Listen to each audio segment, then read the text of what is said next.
책의 배경이 되는 한 섬이 있는데 그 섬은 굉장히 특이해요. 오직 결혼을 해가지고 남자는 배를 준비하고 여자는 노를 준비해서 같이 결혼을 해서 섬을 나갈 수 있는 그런 섬이에요. 그래서 그 섬에 한 소녀가 있었는데 그 소녀의 친구들이 다 결혼을 해서 섬을 다 나가가지고 너무 심심한 거예요. 그래서 심심하다는 이유를 시작으로 나도 이 섬을 떠나야겠다 결심을 하고 모험이 시작되는 그런 이야기입니다.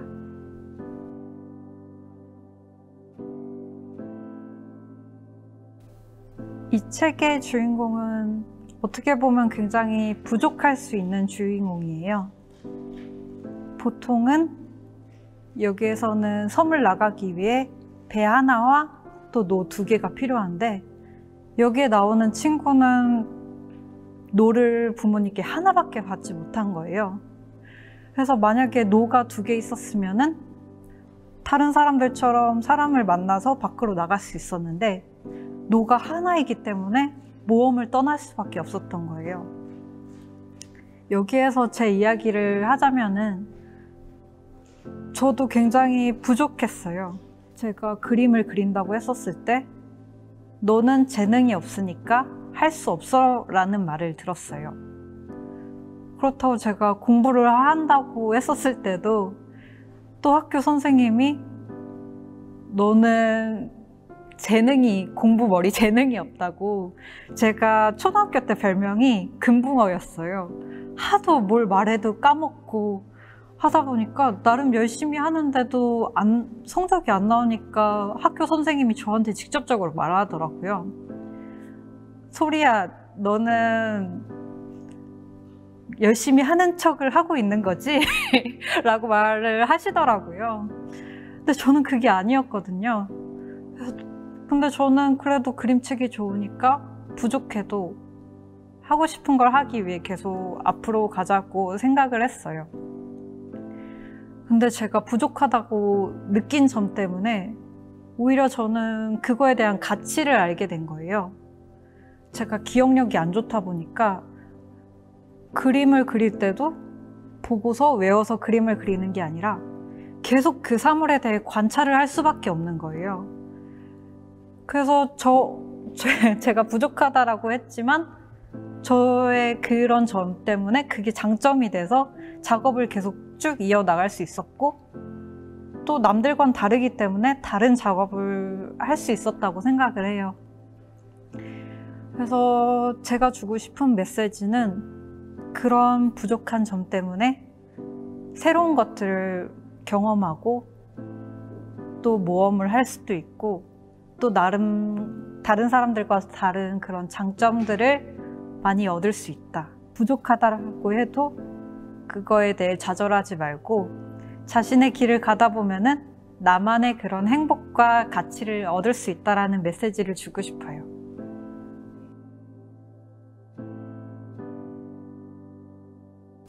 맨 처음에는 그림 한 장으로 시작했어요.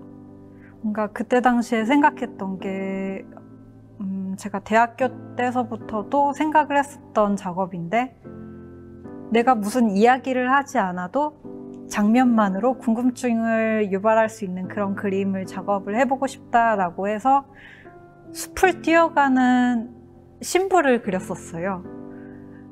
그러다가 좀 더 이 장면의 매력을 느껴서 이걸 이야기를 만들어 볼까 생각을 했었죠. 그래서 그 다음에 그렸던 장면이 지금은 노를 든 신부지만 원래는 삽을 들고 있었어요. 그래서 삽을 들고 가는 신부를 그리다가 이야기를 점점 구체화시키면서 삽이라는 성질은 뭔가 그 제자리에 땅을 파고 묻고 새로운 것을 건축하는 그런 이미지를 가지고 있다면 노는 머물고 떠나는 그런 소재이기 때문에 노가 더 적합하다 생각을 해서 노를 든 신부가 됐어요. 처음에는 제가 이 이야기를 만들면서 저런 이야기를 굉장히 많이 들었어요. 이게 무슨 내용이냐, 이해가 안 된다, 말이 안 된다. 이전에 만들어진 그림책 시장에서는 이 이야기는 그 시장과 맞지 않기 때문에 받아들일 수가 없다라는 이야기를 많이 들었어요. 그래서 저는 이 작업을 하면서 계속 이게 참 고민이 많았죠. 뭔가 이 책을 그래서 원래는 출판될 거라는 생각을 거의 접고 독립출판을 나중에 하자고 생각을 했는데 다행히 이 책을 이해해 주시고 좋아하시는 작가님이자 사장님을 만나서 그분을 통해 이 책을 완성할 수 있게 됐어요.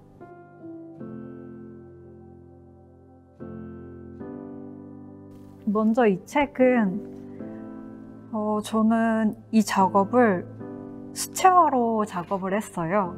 근데 많은 분들이 오해를 하고 계시더라고요. 유화 작업이나 아크릴로 생각을 하는데 저는 수채화로 작업을 했고 사실 이런 얘기를 많이 들었어요.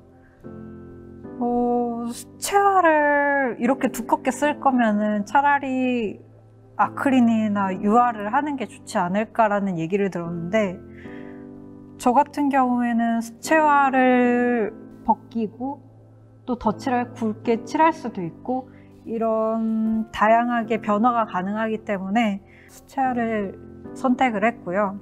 이 책에서 제가 가장 마음에 드는 장면은 여기에 사냥꾼을 구하는 장면이에요. 늪에 빠진 사냥꾼이 도움을 청하는 장면인데 근데 이 장면서부터 이 신부는 깨달은 거예요.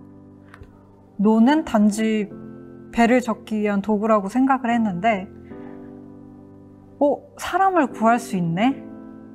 이게 다른 것도 가능하구나 깨달은 장면이기 때문에 저는 이 장면을 굉장히 좋아해요. 그래서 여기에서도 말하죠. 당신은 천재예요. 여기 계속 앞쪽에서는 거의 덤덤하게 계속 이야기를 쭉 이어나가다가 처음으로 신부가 신이 난 장면이기도 해요.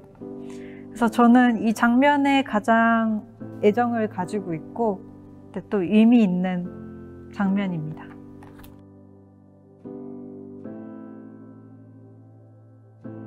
먼저 제가 노를 든 신부 책을 하면서 거의 동시에 나온 작업이 바로 이 빨간 안경이라는 작업이에요. 이 책의 내용은 빨간 안경을 쓰고 세상이 변해서 모든 게 변하고 사라졌다고 믿는 친구의 이야기예요.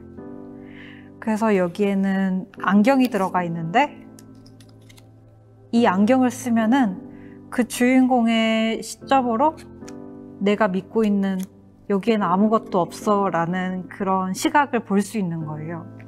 근데 안경을 벗고 책을 다시 읽어보면은 다른 사람이 나를 볼 때 그 사실된 세상이 보여지는 거죠. 저는 이런 두 개의 시각을 통해서 내 자신을 이해하고 또 내 주변에 소중한 사람이 있을 수 있다. 보이진 않지만 내가 그 세상과 소통하는 방법을 보여주기 위해서 이 책을 작업하게 됐고요. 또 앞으로의 작업, 또 생각하고 있는 작업에 대해서는 사실 저는 중학교 때서부터 계획을 했었기 때문에 아이디어는 굉장히 많이 갖고 있어요. 맞벌이에 대한 이야기, 또 저희 아빠가 굉장히 일찍 돌아가셨는데 그런 아빠가 화원을 하셔가지고 그 화원에 대한 이야기, 또 서로 다름을 이해하는 그런 과정을 담은 이야기, 또 오해를 가지고 소재를 가지고 한 이야기, 하고 싶은 거는 굉장히 많은 것 같아요. 노를 든 신부, 글, 그림, 오소리, 이야기꽃 출판사. 외딴 섬에 심심한 소녀가 있었습니다. 친구들은 다들 신부와 신랑이 되어 섬을 떠났거든요. 나도 신부가 돼야겠어. 소녀는 모험을 떠나기로 마음먹었습니다. 내가 자랑스럽다. 어머니와 아버지가 드레스와 노 하나를 주며 말했습니다. 이제는 소녀가 아니라 신부구나. 두 사람은 소녀를 꽉 안아주었습니다. 신부가 된 소녀는 바닷가로 나갔습니다. 조금은 긴장되었지만 새로운 마음이 들어 설레었습니다. 이야기 끝.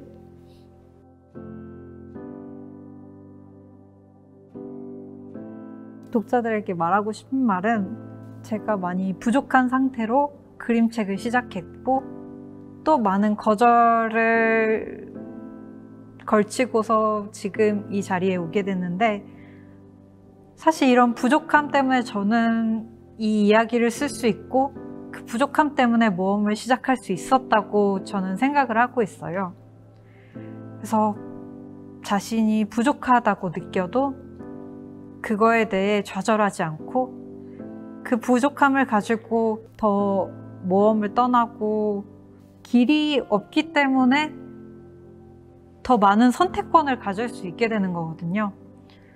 그래서 그 많은 선택권을 가지고 자신의 길을 걸어가면서 또 즐겁게 그 순간순간들을 즐겁게 나아가셨으면 좋겠어요.